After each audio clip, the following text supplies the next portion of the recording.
Hi everybody, Alisa Murray here, hanging out with Carl in the Sweet Life Garden, and we are two friends. How's it going, everybody? Hanging out in the kitchen, sharing what we know. It's our new show that we've been doing.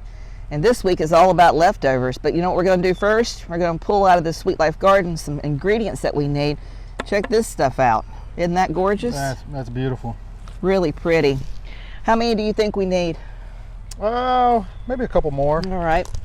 We're going to chop these up anyways, right? Yep. All right, we're going to head over here and get some curly kale.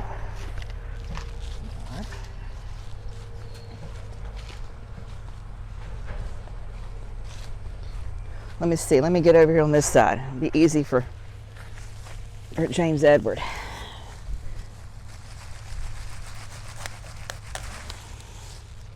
Woo, isn't that pretty? That's really nice. It's beautiful. All right, I do believe for my cabbage, stuffed cabbage roll that I'm making, we're going to need cabbage. That's right. And a little bit more maybe for the fried rice we're making too. Okay, so and this is different than the cabbage that we were speaking about last week.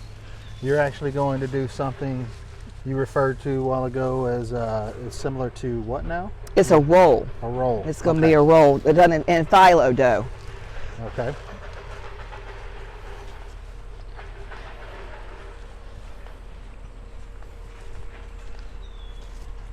And what? Do you want to get in front of us, James? We have to B-roll that.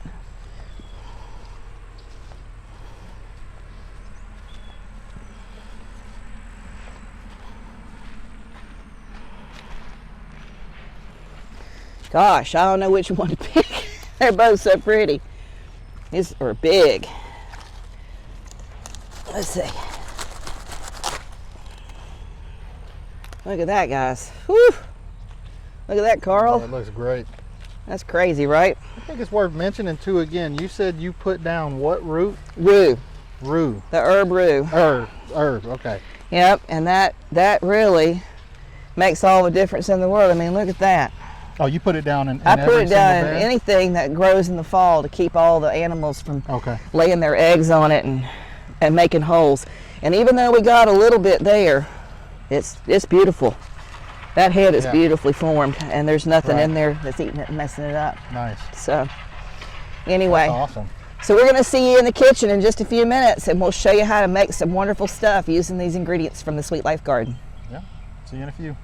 Hi everybody, it's Alisa Murray here in the Sweet Life Kitchen, and me and Carl are doing our segment for you guys. We promised you we'd do leftovers, and that's exactly what we're going to deliver this week, aren't we? That's right, yep. It's going to be fun. Our friends, two friends in the kitchen, sharing what we know. That's our new show that we're doing for you guys this year. So what are we going to do? So what we're going to do, what happened was we got together. Of course, we had to get a hold of each other and find out, well, what leftovers do you have? Worked out good. She has prime rib leftovers, delicious. And so what I thought, and we did some ground beef as well, and what I thought was, well, there's multiple things that we do with leftover meat. You know, I'm a meat guy. We got the barbecue. We always have leftover meat. And simple things, not even just necessarily something that's extravagant, something simple. A lot of times we make chili out of it, or we'll do breakfast tacos. So we decided we're going to do a couple things. Three actually, when it's all said and done. First, we'll take the meat. We'll do real simple chili. It's the chili that I use on my trailer, on my food trailer, and it's very easy. Yeah. Anybody can do it, but it has a lot of flavor. So we'll get to cutting the meat up. The ground meat is already browned. It's good to go. We'll cut the meat up and we'll get that started. We're also going to do something else that I happen to do on the food trailer. Well, I will be. It's going to be a new addition. Kind of testing it out here with Alisa. We like it at the house. So we'll take that meat and we'll utilize that. We'll eat that over rice. I've already cooked the rice. We like rice cookers. Rice cookers are great. We do too. They keep you from burning rice, one, and if you get all the measurements right with the right amount of water, it comes out delicious. Plus, very important, wash your rice off. So before you start the cooking process, run water over it and actually just work it. Get all the starches and everything that's on the rice. Get that off. Wash it off. Drain it. Do that about 2-3 times, and you'll see the water start to clear up. Then you add the water and you go from there, and your rice is that much better. But we have the rice.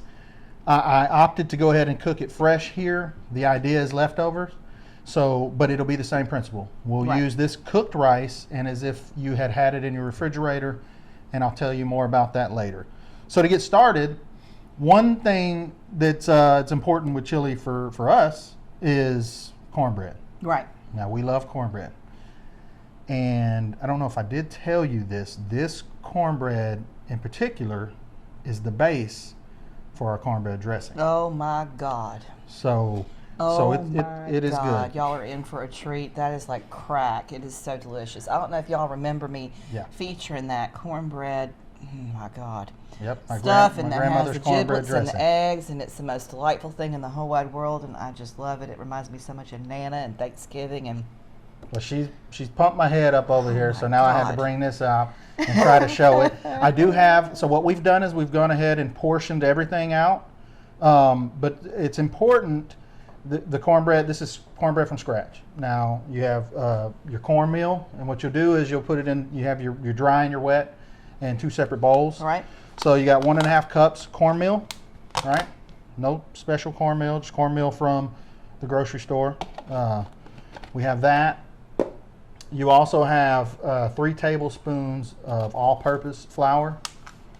We'll add that to it as well. And we have,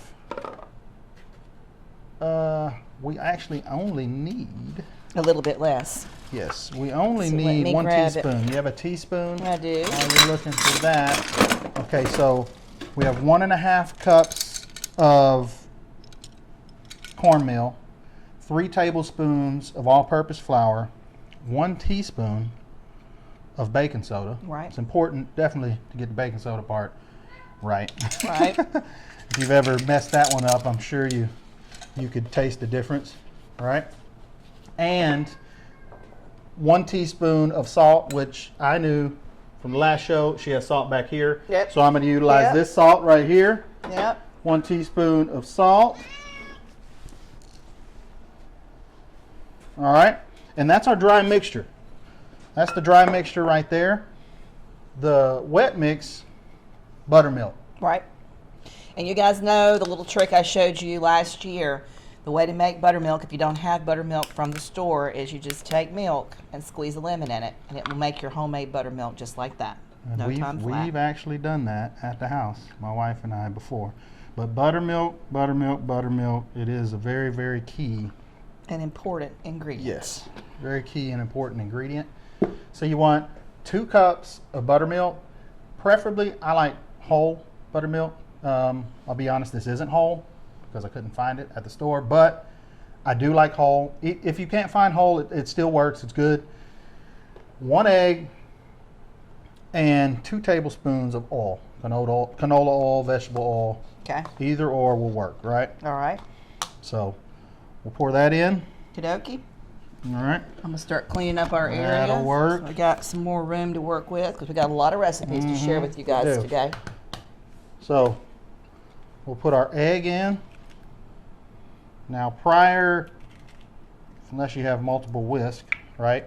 Prior to whisking the wet ingredients, you want to whisk your dry first. Before I do that. We do have that too if you want to. There's 2 whisks. That's fine. Before I do that, now the actual recipe would call for a cast iron skillet. It works just as good in glass, but if you have cast iron, that's fun. You can use that. I love cast iron. Put some butter in it, pop it in the oven, heat it up, let the butter melt. About this time we get this done, the pan will be ready to go, right? Yep.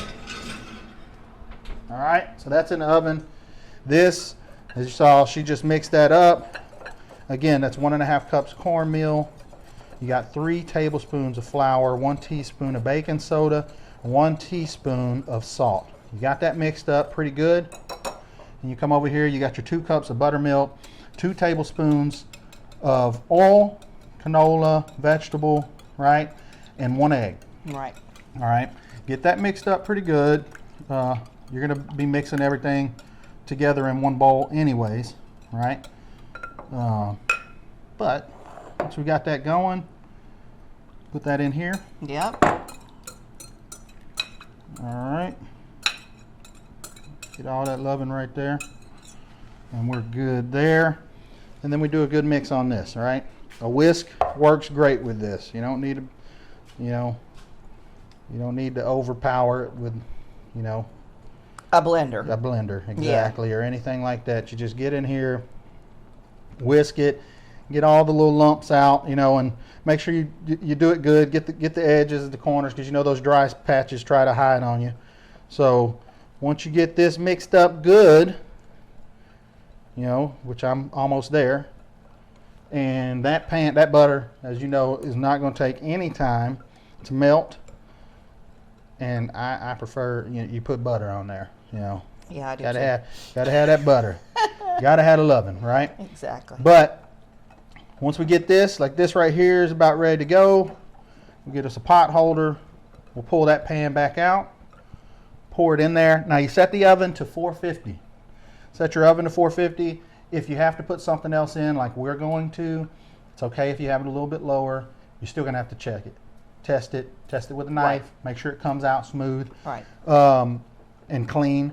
And then at the end, what my grandmother used to always like to do, she liked to brown the top over. So what she'd do is switch it over to broil for a very short period of time. Yeah, you have to watch it. Watch that, get it nice and golden on top, and you're good. The cornbread's done, and it's gonna be, I don't know, it's the best cornbread I've ever had, okay? So, that being said, pot holder, right here there, we go. And that's good enough. That'll work. Perfect. That's gonna melt the rest of the way inside there. Remember what we told you last time, if your pot holder's wet. Yeah, if y'all were watching last week. If your pot holder's wet. Pot holder's wet, don't use it at the cast iron pan. You For might those not of you wanna guys that do made it to that. the very end of our first episode of our show, you'll That's know right. that I burnt the Jesus out of my hand with the shrimp and grits. Look, y'all, it's not funny. I'm not laughing at her. It wasn't But funny. I can tell you, it was a little more burnt than I knew. All right, I can tell you that. Yeah. But she took it like a soldier. So we're gonna scrape that in there. I mean, real simple, very simple. And, and I know it's easy to just get the cornbread mix from the store, and those are good. Don't get me wrong, we still use those sometimes too. But I'm telling you, it makes a difference. Man, if you spend a couple extra minutes and get the stuff that you need, you won't go back. And so this right here is something that we will be using also on the trailer. 7 Seas Barbecue. Yep. Right? Okay, so we're looking at 20 minutes for that. 25 because it's a little lower right now. So we're good there. We got that going. Like I said, I got the rice. The rice is already done. We'll wait on that. What we can do is start on the chili. All right, so we're going to start on the chili. And the thing that I probably need to do before we start on the chili is get the cabbage roll prepped and ready to go in the oven. So I'm going to hand you the prime rib and a chopping block. That'll work. And while you're over here, we'll switch sides. While you're over here doing that, I'll switch over to this side. And I actually, if I can, I'll go ahead and put the onions and bell peppers in the pot and let them start sweating, if that's okay. Yeah, I need you to do that. Yeah. Because I need to have the onions, the bell peppers, the garlic. So here's the recipe. This is what this is I'm going to take another one of these gorgeous cabbages from the garden. And you just saw us pull this from the garden. And I'm going to make a filling for a phyllo dough, which is going to end up being a streusel with cabbage. And so you guys know about those gorgeous Noel cakes that are like sponge and they're wrapped up with like a pudding in the middle, and they're spiral cakes during the holidays. This is exactly the same as that, except it's done with cabbage and onion and bell pepper and garlic, and so it's just really another neat way, because I'm trying to show you guys all kinds of new recipes and things to try with cabbage, because we eat what's in the garden, take it from the garden to the table, And right now, cabbage is everywhere in the garden, so it's pretty important to utilize those ingredients.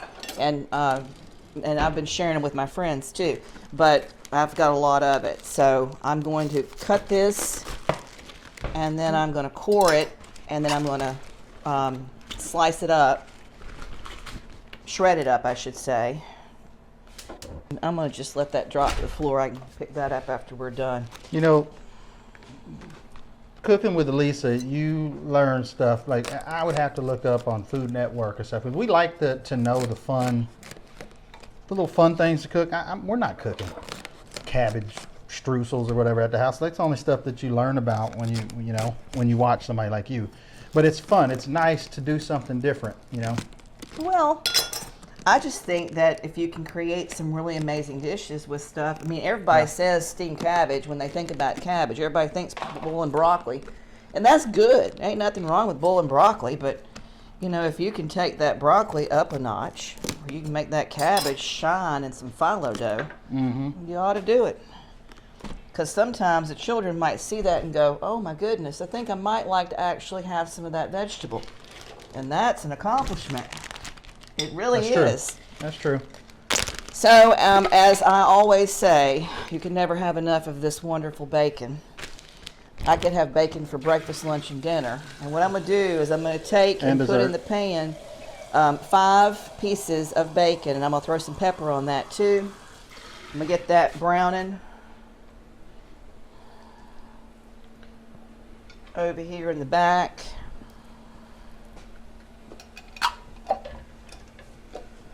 So I know we're doing a lot today, but you know, we just had so many ideas with the leftovers that we could do. You know, we wanted to show everything, right? And I think it's good. I think it's possible because it's even like we discussed last time with leftovers. You get tired sometimes of eating the same thing, especially if you overcook, like we do too many times in our house. And then what you may use the leftovers for to make, you may even get tired of that. So there's multiple options with the same leftovers, right? To kind of mix it up, make it fun, and a lot of flavor. Right? All I'm doing is I have onions and bell peppers, and I'm about to add some minced garlic, and we're just sweating them, sauteing them in the butter, right? In the pan. That's a base. It's a base for a lot of different things, right? But it's a good base. Onions, bell peppers. A lot of times I typically add jalapenos also, but the jalapenos are spicy, and so when you have other people eating, if they're, you know, some people like spice, some don't, and some people can handle it, some can't, or whatever the case is, you just, you know, remove the jalapenos. It's fine. Look at that. Look at that. From the garden, straight to the table. Look at that. Yeah. Just beautiful. I can't tell you enough how beautiful this is. It's just crazy. Crazy. I had a friend come over right before Carl came today with his wife, and she went out there to the garden, and she said she saw the broccoli, and she said, oh my goodness, I had no idea that broccoli came to us that way. I said, well, that's exactly how it gets here. The good Lord above puts it out there just like that. So there's your cabbage. So what I'm going to do now is I'm going to take this cabbage and I'm going to put it in this bowl right quick. And I'm going to save some of this for another coleslaw recipe that I'll do in a different episode. So I'll take this and just move this over so it's not in our way today. Actually, I'm gonna dump it right there because I need to chop up. You know, in all of our working to get this ready for y'all, I forgot to tell Carl I needed bell peppers, and he took all the bell peppers. There's not very much left, so I'm going to need to get some more bell pepper. Oops. So all we're doing again is we're sauteing these vegetables. Once we're done with that, we'll add the meat. Actually, and I need to chop the meat up. We'll add the meat, start seasoning. Of course, you add water. depending on the ratio of meat that you add, and we'll start seasoning from there. A lot of times I'll season the meat prior in a pan before I put it in, and then of course you're going to add your seasons after that, and I'll go over the seasons here in just a few.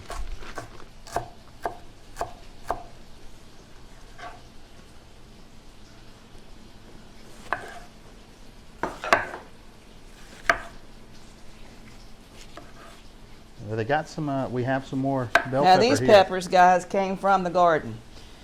We had a cold front that we expected to come through Houston about 10 days ago, and I went out to the garden and I got all the bell peppers and I got all of the jalapeno and hot peppers and everything, banana peppers, anything that was a pepper, and got everything picked and then mulched down in preparation for the cold. So what is, as far as the cold, what's too cold for those peppers? I don't think that, I mean, you can, in most parts of the country, we're really lucky. Right. Because we're able to really winter over a lot of our stuff. But, you know, they don't like it when it gets to be freezing. And it was in that freezing mark. Okay. And just to be on the safe side, I mean, the plants are still there and the plants are fine because they're mulched down with leaves, and they're set up with leaves, so they're good. But leaving that fruit hanging out there or vegetables in this case, you know, I just felt like it was probably a better decision to go ahead and harvest them and bring them on in. And some of them can be dried.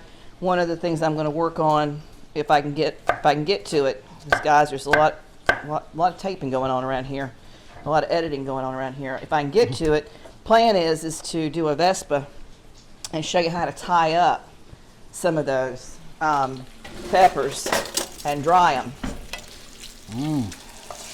Yeah, I've been talking to my wife. I know I'm off camera right now, but I know you guys can still hear me. I've been talking to my wife because we love using like jalapeno salt and different peppers and spices, and we're going to start, you know, drying ours out and creating our own little spices from home. Well, I was going to put you over here so they can see you. Okay.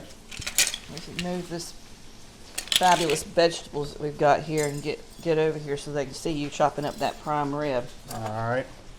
All right, so I've got that bacon. I just flipped it over, and I need to get in here where you are and actually pull off of here my little bit of leftover bell peppers. Sweet Carl. He saw them there and he took all of them.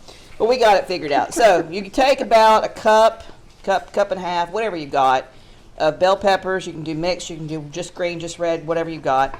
And then the cabbage. And then to that, I want you to add a little bit of onion. In this case, I'm going to add the purple onion because it is part of my leftovers that are in the refrigerator from something else that we chopped up. And I'm going to, as soon as I get this bacon finished, I'm going to switch it out and take the bacon to here to cool and put this into the pan and let it in that bacon grease get all sweated down and ready for the phyllo dough.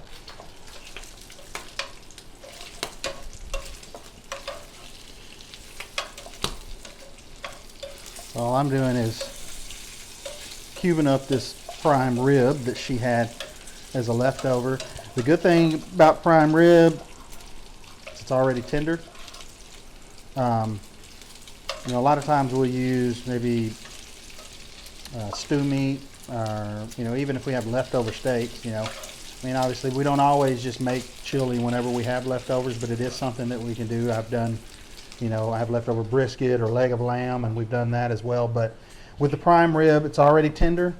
With some other cuts of meat, you'll need a little more time for that meat to get tender enough where it falls apart when you're eating your chili, right? You know. So. All right, I'm going to pull this bacon off and let it sit right here for just a second. Into this pan, I'm going to put the cabbage mixture that we've just put together for you guys.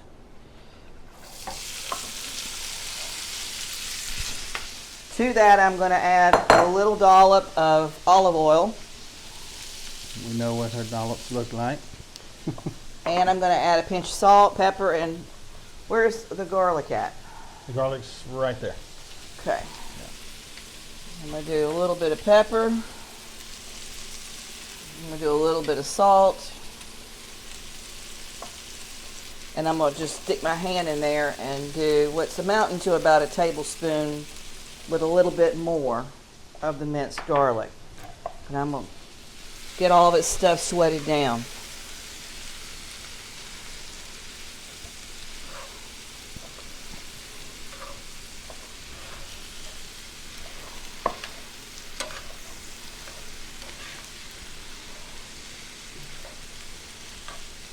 I know it really smells good in here right now.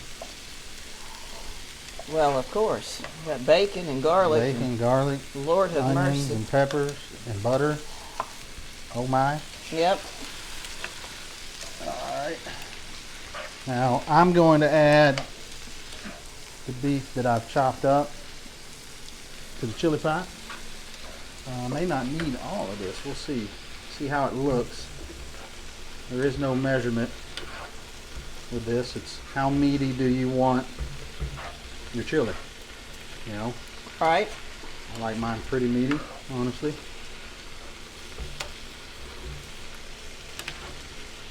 Now, for you guys that Carl was talking a minute ago about liking the heat, you could add a jalapeno in there.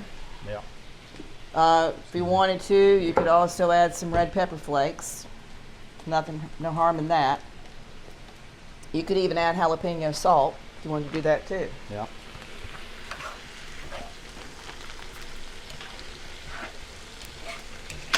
But here's what I'm trying to do. I'm trying to make cabbage sexy. We're bringing cabbage back. Yeah. There you go. So if we're going to make it sexy and we want the children to eat it, we're going to have to absolutely not put stuff that's so hot because they won't eat it. At least mine won't.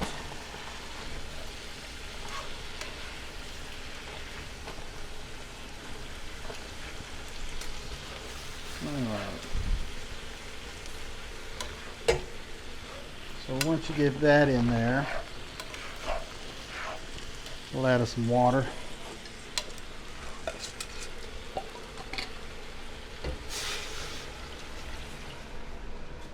All right, while I'm doing that, let's see, Carl, are we done with the ground beef? We are. Yeah. Okay. I'll take this bacon and start chopping it up.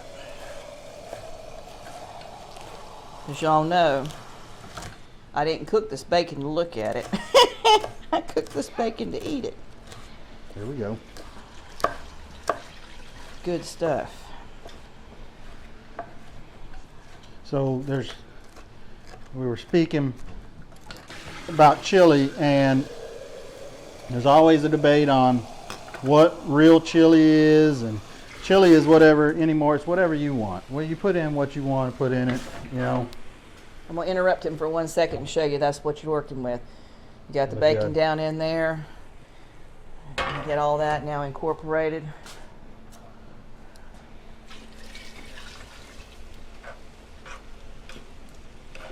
All right. Pretty, pretty, pretty. Pretty yummy too.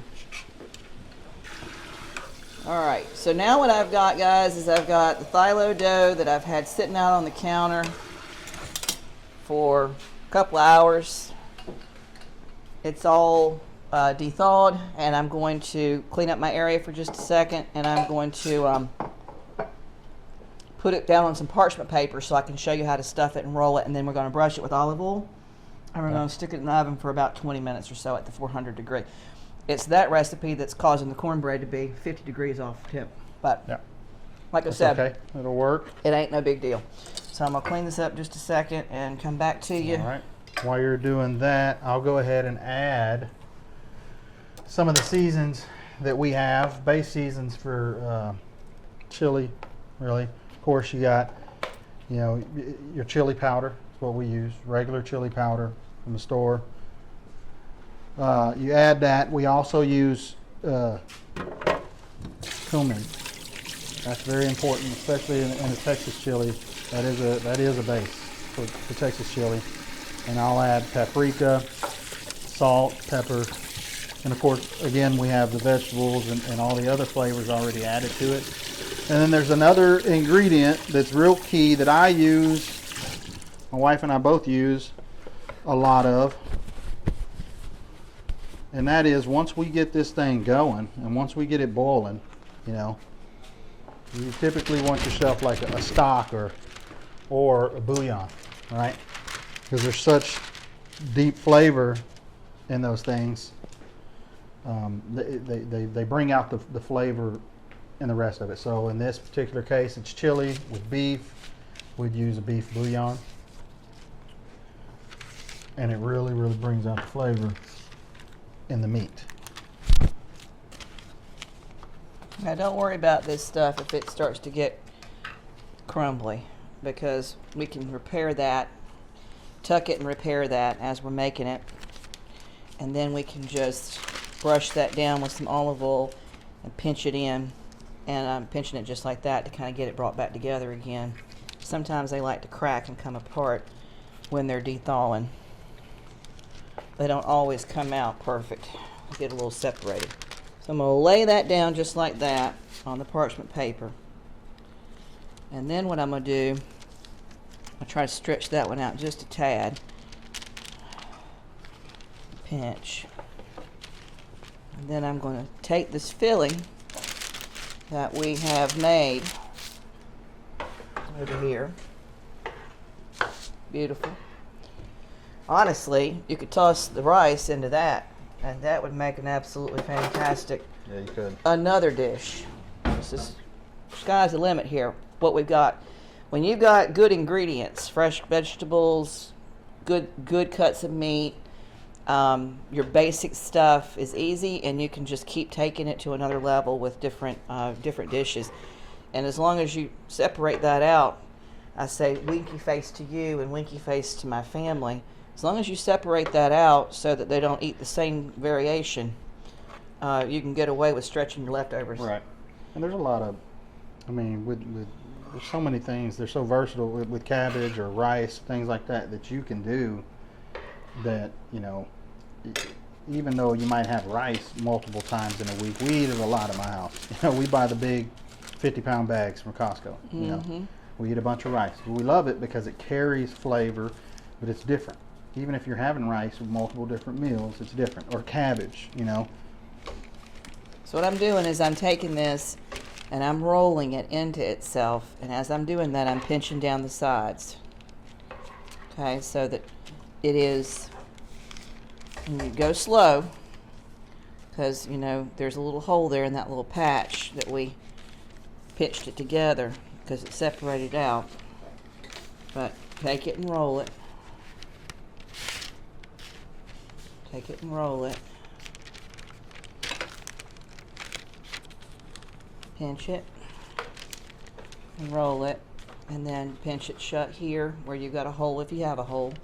Don't be afraid to pinch it shut. Alright, and then pinch the ends down like that. I'm going to get that pan. And then I'm going to take the next one and put it down for you as well. Same thing. We're going to make two, because what we're doing here is when we make these episodes for y'all, we got two families we're feeding from these episodes.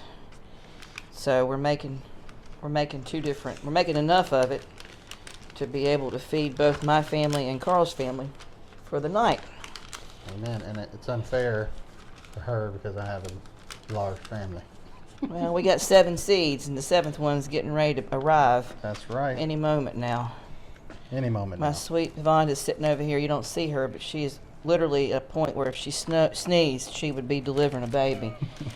And y'all know I've got a lot of experience in delivering babies since my mama was an OB nurse and my daddy was an OB-GYN, and I'm the oldest of 5 kiddos. So, and I've been photographing pregnant, naked women and tiny babies for 23 years. So it's kind of in my wheelhouse. Honestly, I like being around pregnant women because that means they're bringing me more babies to photograph, which I love. That's my favorite thing to do. Besides this, so this I'm going to figure out with you what we can do with that leftover wise. But so this This is one that is done and ready for the oven, and this is one that I'm getting ready to finish for the oven.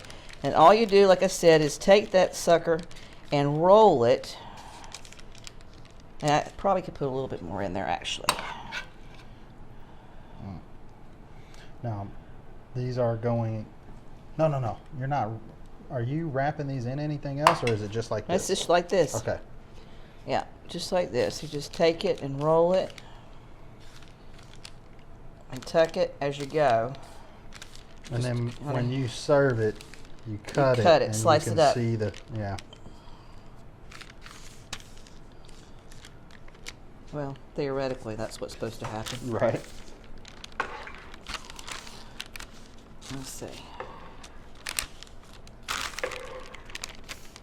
I honestly think for future that I should probably let this dough, phyllo dough, not sit on the counter for as long as I did, because it's a little bit soft. harder to work with than I really wanted it to be. I'm gonna pull the seam up, and I've got her stuffed real tight, and she shouldn't be stuffed this tight, guys. That's because I went back and added that one. But I'm gonna pull her. Normally I would do seam side down, and I'm gonna try to flip her. I'm gonna see if I can get her flipped, but It's working out. at the end of the day, it's food and it's gonna taste great. It might That's not, right. just like I say when my cakes fall. Nana used to get so mad of us dancing around the kitchen when the pound cake was in the oven. She's so scared with the pound cake in the Because oven. all we were the gonna older make the houses whole didn't have the cake cement foundations. fall. We were up on, you know, cinder blocks or something, and She'd so get you would mad. shake the house, She right? would get mad, yep, she would get mad, and she would just be all kinds of in a tizzy about it. And this sort of reminds me of that, because I would say to Nana, you know, the cake still tastes delicious. It might not look pretty, but it tastes the same. Okay. And that would aggravate the pudding out of her. She didn't like that none. All right, so I'm going to take a brush, and I'm going to get my my olive oil, and I'm going to brush this down real good, heavy. And then I'm going to transfer these with the parchment paper, which is why I used the parchment paper. Because if you thought it was hard to roll this sucker, Try to pull it you off. try to pull it off Yeah. of there and move it, and you've got a whole nother problem on your hands. So I am just going to do that, and then we're going to put this one in the oven, and I'm going to put the timer on for about 18 minutes just to get a good look at it, and then we can work on kicking up that cornbread a notch, temperature-wise. Cornbread is pretty close to being done. Well, she's happy where she is then. Yeah. Okay, so let's put these babies in here. So that's what it looks like. There's one little hole right there that's got me a little worried, but hopefully it'll be all right. Like I said, if it ain't, we'll figure it out. There's that. So we're going in the oven now. All right. And she sure is almost done. Mm-hmm. It's been 25 minutes, so that right. extra bit of time works out. All right, so now tell me what I need to do next. I need to tear up. Now this is more stuff from the garden. Right. So we've got these gorgeous turnips leaves, and we've got the most gorgeous kale I've ever grown. Actually, this year's garden, I got to tell you, the fall garden, it's because I planted that room.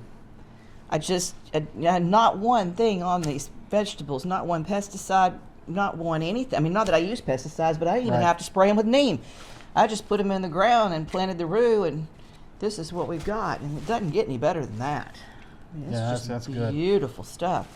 And the cabbage is, like I said, my God, I mean, that is just perfect. Doesn't get any better. Okay, so you want me to tear this into little tiny pieces? That's fine. Tear, chop, whatever is good, and it's going to serve its purpose. Is what we'll do is I'm going to take I'm going to put diced tomatoes. I put diced tomatoes in a chili. I'm going to put that in there. We're going to wait for the chili to get boiling before we do anything else with it. So in the meantime, what we can do, we have our rice, and it's cooked, but we're going to take that, put it in the cast iron skillet. You can use whatever pan you want. We got a cast iron over here. We'll put some oil in there. Again, we'll use some bouillon. I'll use a chicken flavored bouillon. We'll get that going. Then we'll put the rice, the cooked rice, inside that oil. Let it cook in there for a minute. It soaks up that flavor. It's very good flavored rice. All right. So. And like I said, Carl, if you want to use, I don't know if you can, But you might want to use that little bit of what's left. I don't know if you do or not. What's that? Of that cabbage mixture from the streusel. Yeah, no, we can. That'll go good. So that was what I was hoping you would say, honestly. Okay, I was, good. because that's perfect. Any greens or anything that you want to add to this what we call it a bowl. We call it 7 bowl, right? And we use it. We have our meat over seasoned rice, and you put your salad or just plain lettuce if you want, just iceberg lettuce, whatever. Diced tomatoes, and then we use what we call our seed sauce. We'll put seed sauce on there. We love spicy, so we have pepper sauce as well. We'll put that on there, and you're good to go. I mean, that's in that packs a lot of flavor.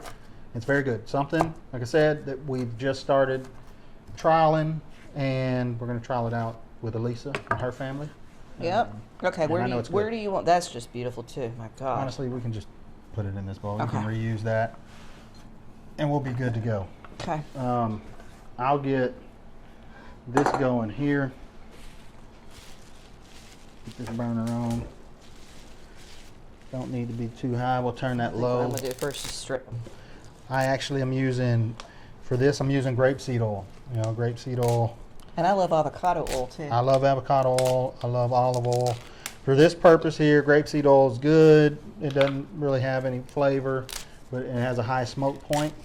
So that's good, especially when you're going into a cast iron or something like that. Mm-hmm. Pour that in. Honestly, that was about half a cup of grapeseed oil, right? Okay. It's up to you. And just regular chicken bouillon, I don't think there's any. Now, you know what I like to use, and that's fine to use that too, but I like to use that bone broth stock. We use broth, we use stock, we use chicken stock. I use that a lot. How much of this are we going to need? I think that's plenty once you get done there. I was thinking that probably needs to be used for salad. Oh, I'll tell you what we're doing. We're doing some tempura. That's coming up. I've got a tempura kale recipe. Weren't you mentioning something about maybe cauliflower or something? Yep, and I've got cauliflower babies just popped in the garden, and they're not ready yet, but when they are, they're going to be deep battered, and some yummy tempura, and some aioli sauce with some fresh dill. I say that cornbread smells like it might be ready to roll. cornbread is probably good to go. Y'all know a good way to check the cornbread. Yeah, toothpick. Either with a toothpick or or one of these a knife. skewers. Well, you can do the knife too. There it There's a is. skewer. Perfect. Yep. We'll check that. I'm pretty confident just from looking at it, and good indicator is you can smell it real good. Yeah, that came out clean. Yep, and that's even good. as you pull it out, once it sits there, it's going to cook and finish cooking anyways, right? But it's actually really good. So 400 degrees did good, and that was actually 29 minutes that we had that on. So perfect. Yep. All right, where are we at now? Where we're at, I got the oil and the cast irons on low heat. I did put the bouillon in there. Okay. Now, unless you have some, you can get the powder bouillon already broke up. If not, if you got the cubes, what you want to do is just kind of smash that up, because you want that to mix. You want to mix that up in your oil. All right. And again, you want cooked rice. The rice already cooked. Now you can do this. I like personally putting it in the oil and kind of frying it a little bit. It doesn't. You don't have to wait till it gets crispy, but I just like that extra component to it. All right. But you can actually add the bouillon and you can add vegetables, a lot of things to your rice in the rice cooker. You don't have to wait. Oh, yeah. You don't have to wait until it gets out afterwards. All right. All right. So this thing is kind of warm, so we'll get a You need a pot holder? pot holder for that. That's good right there. As long as I can hold one side of it. Okay, here you All go. right. All right, so that's 3 cups, right, Carl? That was 3 cups of rice. And it's regular long grain? Regular. All right. Let me try to not make a mess over here. And it does not take long for this rice, okay? Once you get it in there, get it going, you basically just want to mix it, make sure it's coated, but it's a really good way to flavor your rice, you know? Yeah. So we'll set that here. And so we'll just mash it up. I think you need a bigger spoon. Yep. I think she's right. Yeah, you're using a soup spoon. That's making me crazy. Okay, I'm going to do a little cleanup while we're doing the rice. All right. So we just do this, mash it up, get it going. Again, flavor level is up to you, depending on how much flavor you want to add into it. You can add more bouillon, you know, or stock. You know, either or. You can pour some chicken stock in there, or beef stock, and that works as well. But you can hear that rice kind of crackling. So, like I said, it's a good extra component. Now my chili is actually starting to boil now. That's what we want. You want to get a good healthy boil on the chili. And here in a minute, I mean, it's pretty much all you got to do with the rice, and you're good to go. That kind of sets the bed for our bowl. Yeah. Once we get that, we're going to need to maybe dice up or cube up that meat, the rest of that meat over there. Okay. Because that's what we're going to add to the bowl. So we're going to be finishing up the entire prime rib leftover, which is great, because what I love is to make prime rib for special occasions. And this year, I thought we were going to have a lot. Well, I say this year. I meant to say 2020 was a year that I thought we were going to have a lot of people. And as we all know, what happened with 2020, we didn't have any people. Not nary none. And so what I had done is I have, multiple freezers. I had gotten prime rib for a good price and frozen it. It's always good. And here we go, looking at what we needed to make out of our freezer, because that's what we're doing. We're cooking from home pretty much every meal. And Christmas came and went, and we had prime rib and my ham, my bourbon ham. And we had Carl's fantastic fried turkey and that crack cocaine giblet gravy that his grandmother made. Mm-hmm. And we were looking the other day, last week, after we did our episode, what are we going to make and what's in the freezer that we need to eat?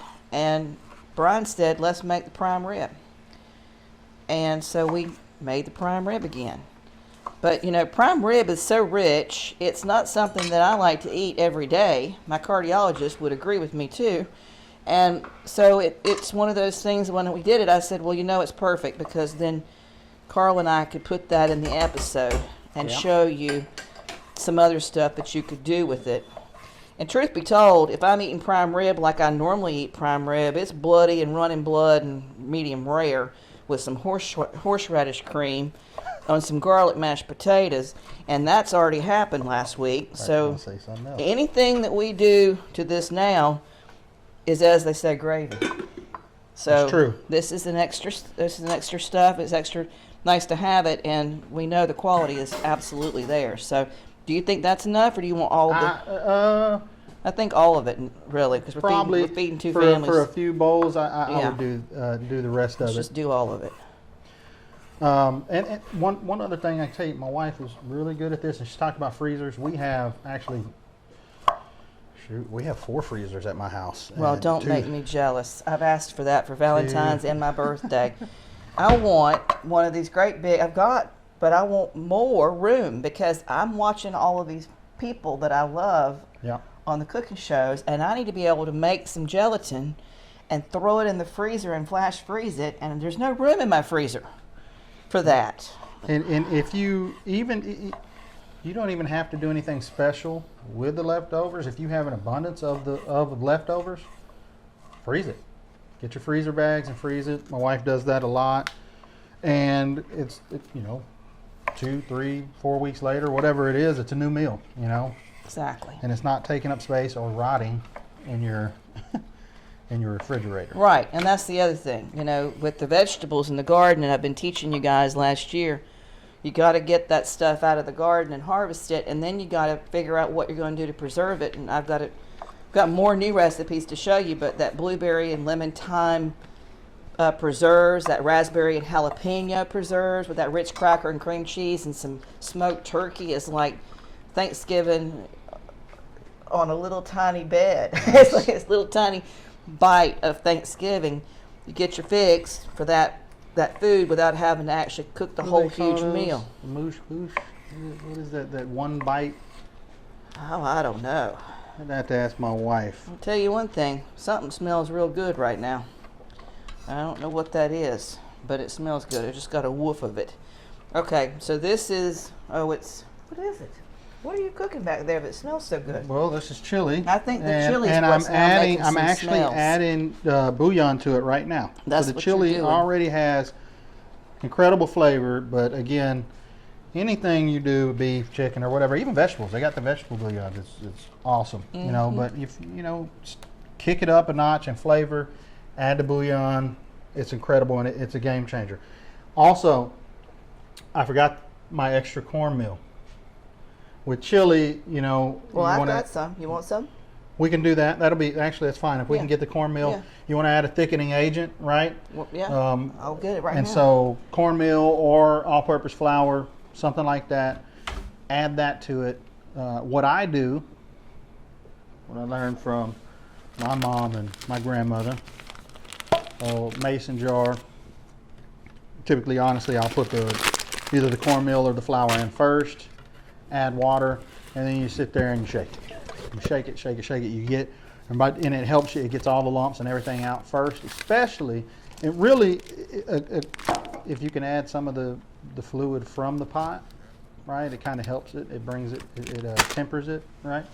It brings it up to temperature, and enables it or helps it not to clump up. Right? How much you want? It's a good question. Right now, let's take like a cup out. You get one that's we can put.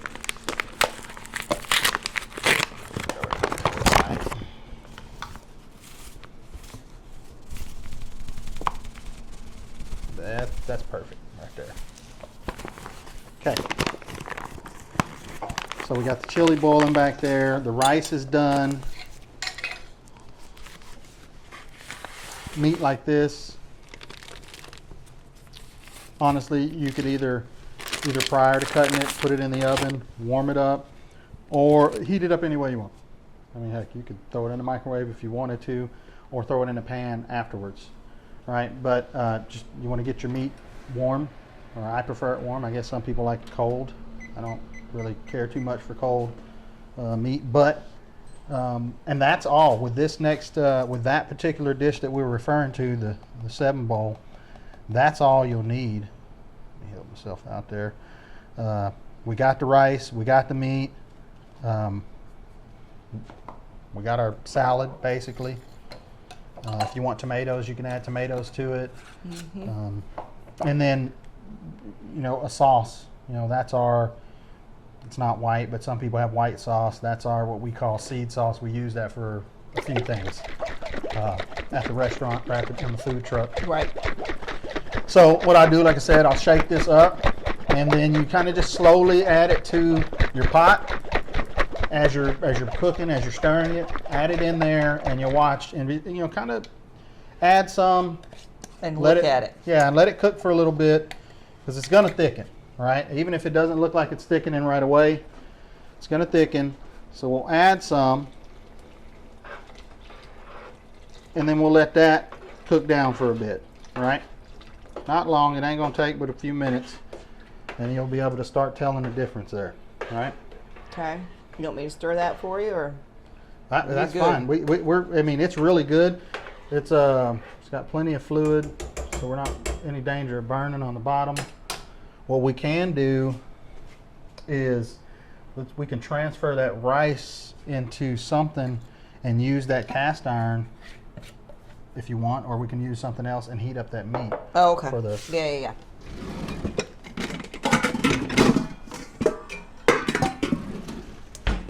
Okay.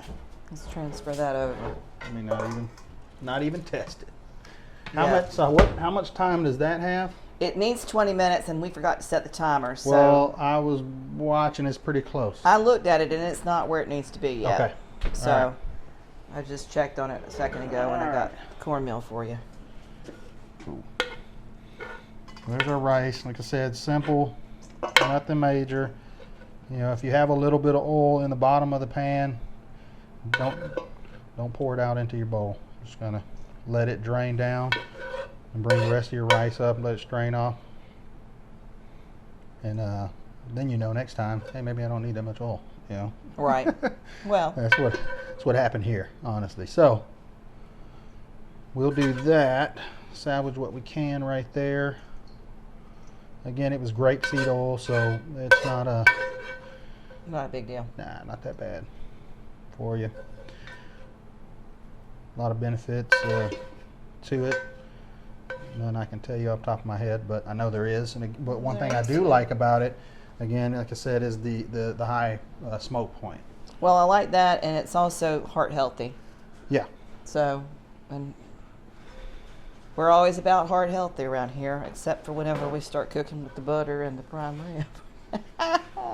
It's all right. Once or twice a week, a bad meal. Mm-hmm. The rest of the time, if you're good, is what I say. Because you got to live a little bit too. You can't just be good all the time. Okay. So take the meat and stick it in. Take the meat. We'll just heat the meat up in there. You don't want it high. We don't want to burn it. We really don't want to cook it too much more, right? Well, I don't. I thought it was cooked too much, honestly, before. Right. On like my I said, end of it, but you know, you can heat it up any way you want. Yeah, right. For sure. So that's all I'm utilizing that for. Once that's done, we're good to move to the next. We're good to start preparing that plate, honestly. Okay. And the chili. Let's check the chili. So it did thicken a little bit, but it needs a little bit more. All right. I got more. There's that. I'm gonna check on the cabbage streusel. She's coming along, but I think I need to get her a little bit more underneath directly.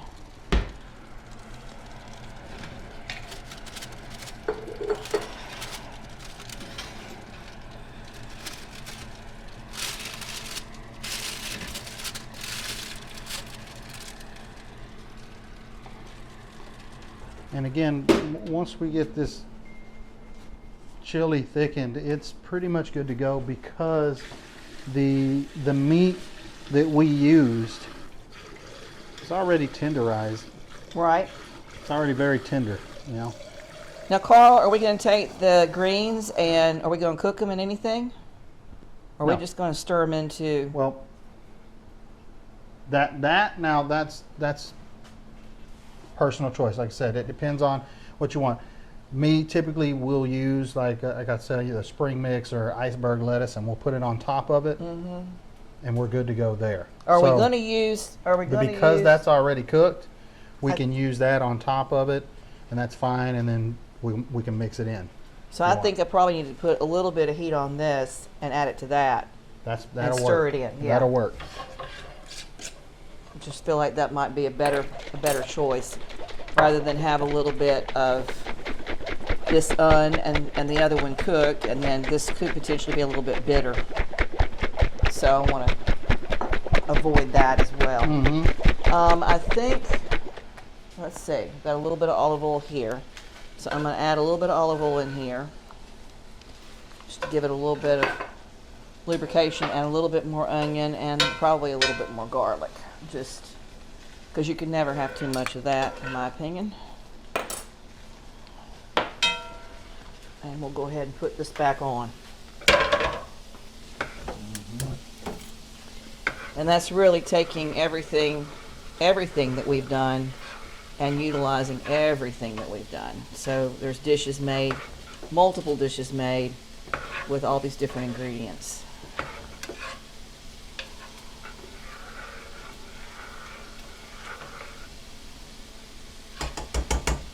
Okay, sticking this up a little bit more, and we'll be That's roaring and boiling, guys. Yes. So I know you can't see, like I said the other day, when this operation gets to be a little bit bigger and we can get a team in here, a crew to have cameras here and there and yonder, it'll be so much nicer for you guys experiencing the show, because you'll be able to see from different angles what we're doing. Yeah. But we're doing what we can with what we've got, like everybody else is. So that's just the way it's going to be for a little while.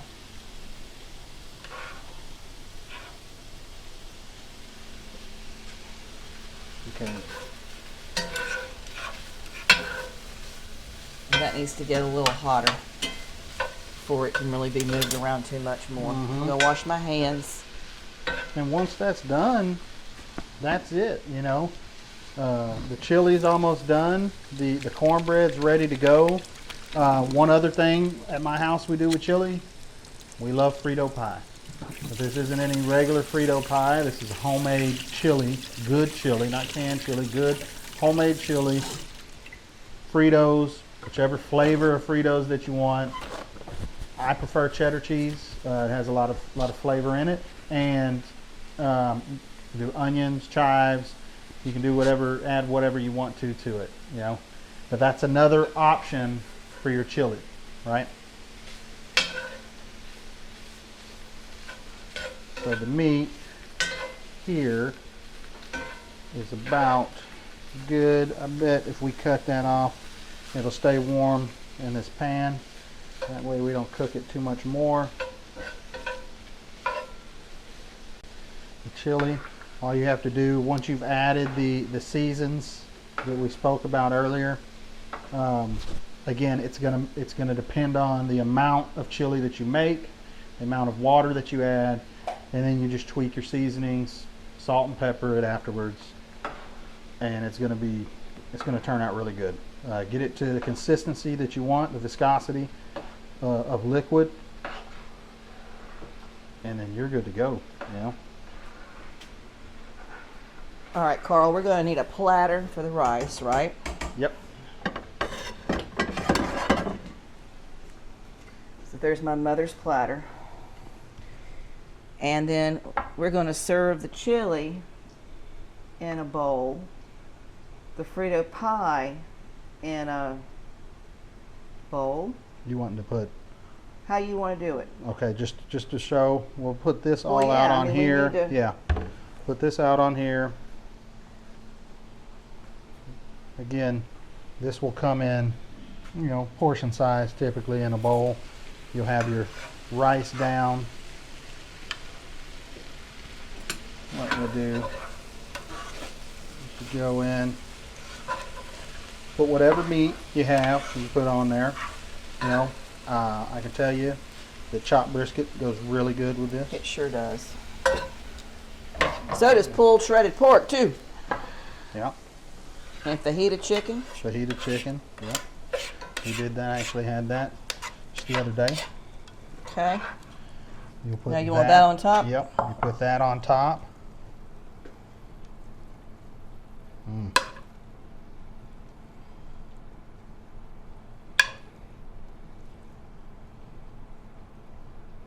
I'm making it sexy now, you know. That's right. It looks really good and smells delicious. And you're going to drizzle it. What we'll do is we'll add our sauce to it, right?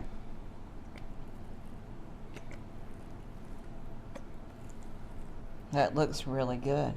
I think we did a good job. This is leftovers, y'all. You know? Right. That is leftovers. Pretty. Really pretty, huh? So that's plate number one. Mm-hmm.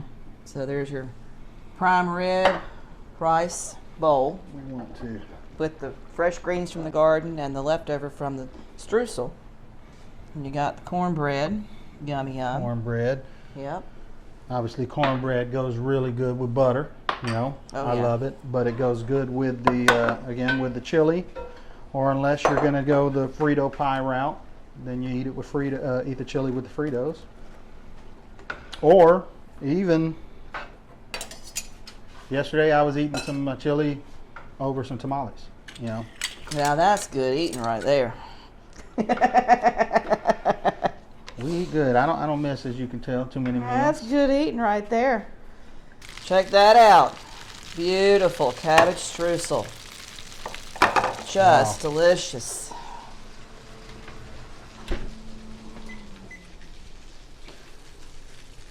So nice. All right, I'm going to put that dish down over here. And then we're going to work on chili. All right. What are we going to do with that carrots? We were thinking about using that for something, but we didn't. We ended up not using it. We were going to use it with the cabbage maybe and mix it in with as a topping for that right there. But we ended up doing another route, which is okay because it's all leftovers. Right. It's how easy you can change something up and make it yours. So all we need to do now is we need to make a chili bowl and we need to make a Frito pie. Yes. Right? That's all that's left. Yep. Okay. So I'm going to get you some stuff. Do we want to make the Frito pie? I want you to see it. Maybe get a small bowl, even though that's not how you serve it. That way you can see the layers in it. That'll work. And again, at my house, we typically play with different flavors of Fritos. And I hate to admit it, Carl, but you know, whenever we were talking about doing this episode for you guys, we were talking about Frito. He said Frito pie, and I went, "What is Frito pie?" I didn't even know what a Frito pie was. Whoa! Well, I didn't see. Now she didn't tell me that. And then he said, "Whatever flavored Fritos you want," and I was like, I didn't even know there was any other kind but the one kind, and I hadn't really eaten the one kind in a long time. So here we go with the Frito pie. Well, you know, going to baseball, football games growing up, Frito pies were always sold at the concession stand. Well, that's why I don't know nothing about it. So it's kind of a nostalgic thing, but it's so much better with good chili. Well, homemade. Right? You know, so that's the deal. I personally, different people are different. It's so hot it's gonna melt anyways. But what I would do, matter of fact, I'll add a little bit on top of the chips. Okay. And then a little bit on top of the chili. You know, the other thing I do to this probably too, Carl, is I'd chop up some chives. Chives, yes. And some sour cream. Oh yeah, yes. You know, my wife loves it with sour cream. All right, I'm gonna get a bowl here. She does that as well. This is gonna be very, very hot. I think you actually need to have a ladle. A ladle, honestly. And I need, based on my past history, some pot holder. Yeah. Because it is going to be... I don't need to burn myself trying to get my first Frito bowl, which I guess is interesting that I didn't know how to do that or know about that. I did not know that until you said it, right? So definitely want to get some of the flavor. Again, y'all, I prefer, you know, the chili to take a little bit longer and get it thicker, right? But that's not a big deal. That's just, you know, adding your thickening agent like we spoke about. Beautiful. Look at that, guys. Got that cheese and those chips. I mean, and this isn't, like I said, this isn't your baseball part chili pie. There's prime rib in this chili, right? Prime rib chili bowls. All right, here comes another one. Uno más. And we are good. All right. Be very careful when you are getting this, because this is boiling liquid.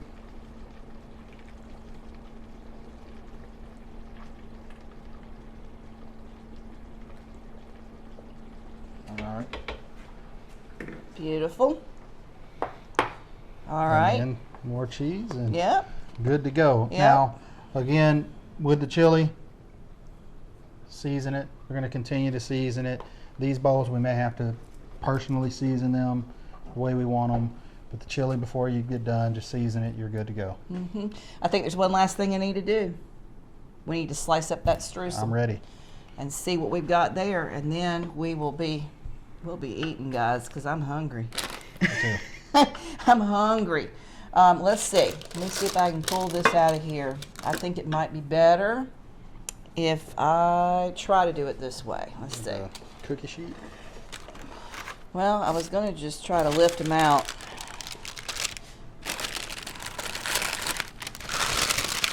Don't pick that up. That's hot. Don't pick that up. That's too hot. Let me just move that over here.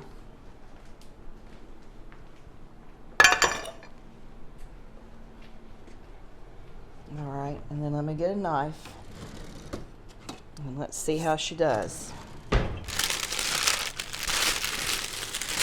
See if I can get it where you can see it. Mm-hmm. Where they can see it. Right. Right?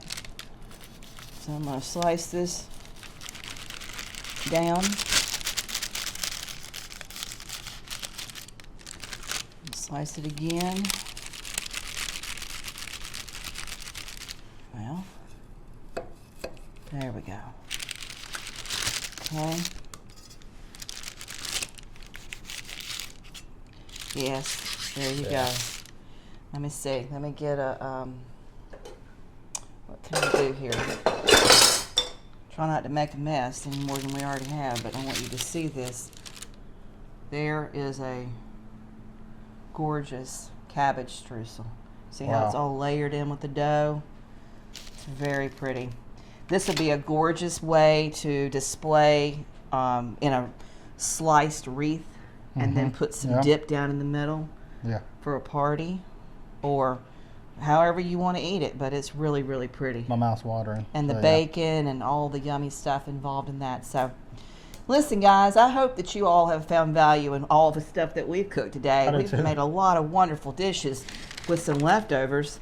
If you have, do us a favor, like and share. Don't forget to ring the bell so that you're notified each week when we drop a new episode. And we're two friends in the Sweet Life Kitchen. That's right. Showing you guys what we know. Thanks for having me. We'll see you soon. Well, you're always welcome, and you'll be here next week.